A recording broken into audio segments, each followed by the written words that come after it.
There are weeks when relating Parshat HaShavua to our contemporary lives requires a rich imagination. Envisioning biblical animal sacrifice, animals who speak the human tongue, splitting seas, rods transforming into serpents, and whatnot.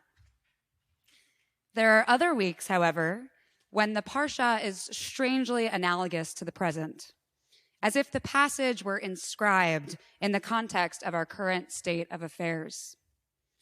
Such is the case with this week's Torah portion, Parashat Korach, which eerily parallels the January 6th insurrection, an event likely inundating our recent thoughts, or at least flooding our digital notifications as each new day's hearings transpire. The very beginning of Parashat Korach reads like a breaking headline. Korach and his 250 followers assembled against Moses and Aaron. As we read the Parsha further, the mob's accusation seems reasonable, if not commendable.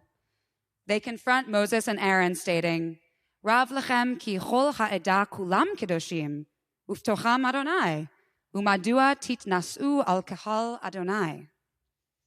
All of the Israelite community are holy, each and every one. Why then have you, Moses and Aaron, elevated yourselves above the rest of the congregation? Like many noble protests, this one challenges what seems like the abuse of authority. So why is their punishment so egregious, dying by earthquake and by fire? Many rabbis have wrestled with this question. Few dispute God's punishment of the rebels, with most of them concluding that Korach and his cronies received such a severe punishment because they sought self-aggrandizement over the greater good of the collective. I'm going to say that one more time. They sought self-aggrandizement over the greater good of the collective. Does that sound familiar? 20th century Bible scholar Nahama Leibowitz astutely notes that Korach and his band do not say all the congregation is holy as a unit, but rather all the congregation are holy, each and every one of them. Nahama Leibowitz elucidates that Korach and his band interpreted God's charge to be a holy nation as an award of personal distinction, a position of power and privilege, rather than as a call to shoulder extra duties and responsibilities for the betterment of the Jewish community and the larger world.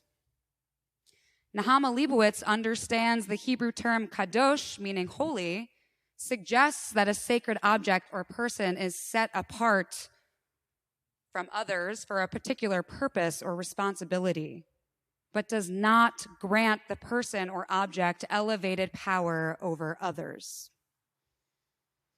Moses implies that he agrees with Nahama Leibowitz, that Korach and his congregation each pursued self-aggrandizement when Moses responds to the rebels saying, "Is it not enough for you that God set you apart from the rest of the Israelite community, giving you access to perform the duties of Adonai's tabernacle and to minister to the community and serve them? Now that God has advanced you and all of your fellow Levites, do you really seek the priesthood too?" A 19th century rabbi nicknamed the Malbim expounds upon Moses' reaction, explicating that Korach, as firstborn son to Yitzchar, the next in line of succession, deserves to be appointed to the high priest.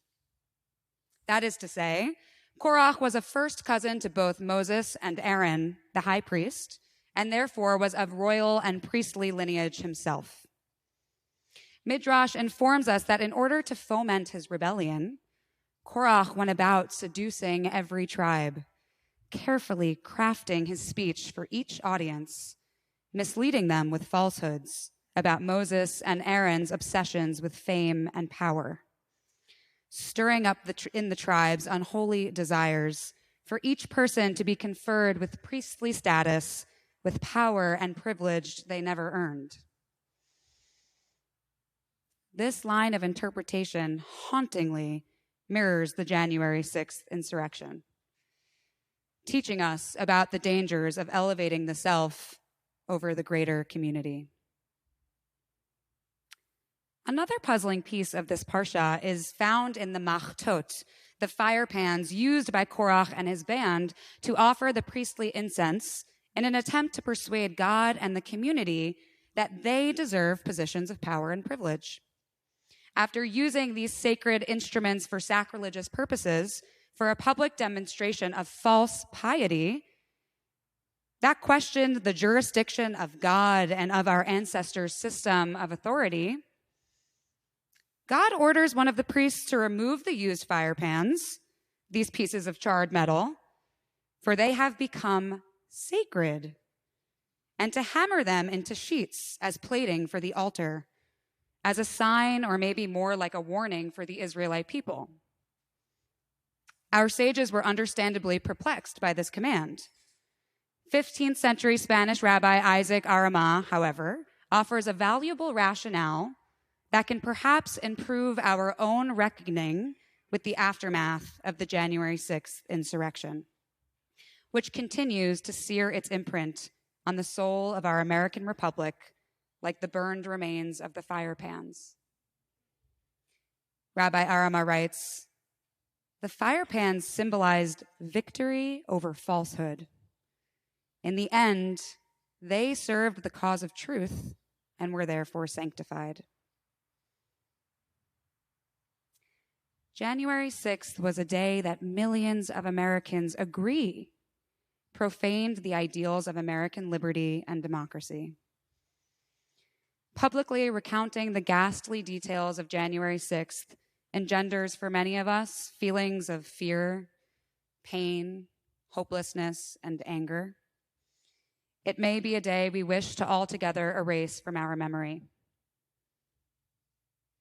Parashat Korach, however, implores us to hammer out the event, scrutinizing, analyzing, and repurposing it like the fire pans of Korach's mob. Despite the fact that they were used for an unholy purpose, the Torah's insistence that they are enshrined publicly transforms them into a beacon of truth. Parashat Korach challenges us to face the uncomfortable, to watch the hearings, so that we may recognize God's charge to appreciate the collective nature of our holiness, to remember the dangers of self-aggrandizement, so that we can transform the fire of the past into armor for the future. A prayer from the Times of Israel, written a day after the insurrection. Master of the universe, teach us at this fateful moment in history to honor the inherent dignity in every person, realizing that although we were not created with the same image, we were all created in your holy image. Bless us with the wisdom and the recognition that we can disagree without ever becoming disagreeable, that we can battle ideas without ever battling people, and that our minds carry differences of opinions, but only if we are united as one. Shabbat Shalom.